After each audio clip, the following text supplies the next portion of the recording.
শুধু সাতক্ষীরা নয়, সারা বাংলাদেশে এই অবৈধ সরকার যুবদল, ছাত্রদল, স্বেচ্ছাসেবক দলের উপরে নির্যাতন নিপীড়ন করে আমাদেরকে অবৈধভাবে মুসলিমের কিছু দালাল শ্রেণীর লুটেরা প্রশাসনিক কর্মকর্তার সহায়তায় আমাদের ক্ষমতা তারা দখল করে রেখেছে। বন্ধুগণ, তারা আমাদের ভোটের অধিকার কেড়ে নিয়েছে, আমাদের ভাষার অধিকার কেড়ে নিয়েছে, কথা বলার অধিকার কেড়ে নিয়েছে। বন্ধুগণ, আমাদেরকে মিছিল মিটিংয়ের অধিকার থেকে কেড়ে নিয়েছে।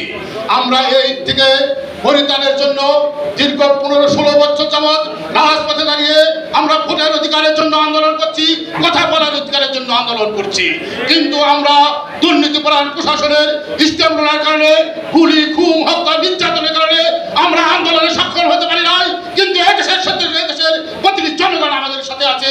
এটার প্রমাণ 28 তারিখের নির্বাচন, আপনারা 7ই জানুয়ারি নির্বাচনে আপনারা দেখেছেন এই দেশের 90% জনগণ এই সরকারকে প্রত্যাখ্যান করেছে।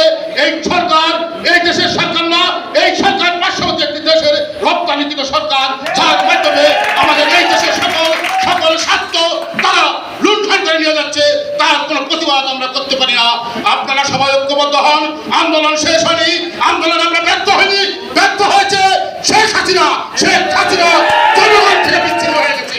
শেখ হাসিনা জনগণ থেকে বিচ্ছিন্ন হয়ে আজকে জনশূন্য হয়ে পুলিশি প্রশাসনিক মহারাজ পার্শ্ববর্তী দেশের সহায়তায় এই দেশের ক্ষমতা দখল করে আছে। এর থেকে মুক্তির জন্য আমাদের সকলকে ঐক্যবদ্ধ হতে হবে। আমাদের সকলকে ঐক্যবদ্ধ হয়ে এই ফ্যাসিস্ট লুটেরা সরকারের বিরুদ্ধে আমাদের রুখে দাঁড়াতে হবে। সেই শক্তি যুবদলকে অর্জন করতে হবে। যুবদল শক্তি অর্জন করলে ছাত্রদল তার শক্তি পাবে। যুবদল শক্তি অর্জন করলে বিএনপি তার ফসল ধারে নিতে পারবে।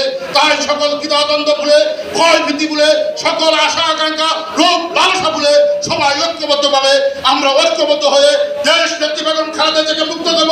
তারেক রহমানকে এই দেশে ফিরিয়ে এনে গণতন্ত্র প্রতিষ্ঠা করে এদেশের রাষ্ট্রীয় ক্ষমতায় আমরা দিয়ে সকল দুর্নীতির অপরাধের বিচার আমরা করব। এই প্রত্যাশা রেখে সবাইকে ঐক্যবদ্ধ হয়ে আগামী দিনে আন্দোলন সংগ্রামে ঐক্যবদ্ধ থেকে আমাদের হাতকে, যুবদলের হাতকে, তারেক রহমানের হাতকে শক্তিশালী করার আহ্বান রেখে আমি আমার সংক্ষিপ্ত বক্তব্য এখানে শেষ করছি। খোদা হাফেজ। বাংলাদেশ জিন্দাবাদ। বন্ধুগণ, আপনারা বাসপথে থাকবেন। যুবদলের কেন্দ্রীয় নেতৃবৃন্দ আপনাদের সার্বক্ষণিক পাশে আছে এবং আপনাদের পাশে থেকে সবাইকে আমরা সার্বত্রিকভাবে সহায়তা করবো এই আশাবাদ ব্যক্ত করে আমি আমার সংক্ষিপ্ত বক্তব্য এখানে শেষ করছি। খোদা হাফেজ। বাংলাদেশ জিন্দাবাদ। তারেক রহমান জিন্দাবাদ। দেশকে খালেদা জিয়া জিন্দাবাদ। শহীদ প্রেসিডেন্ট জিয়াউর রহমান অমর হোক, অমর হোক। আসসালামু আলাইকুম।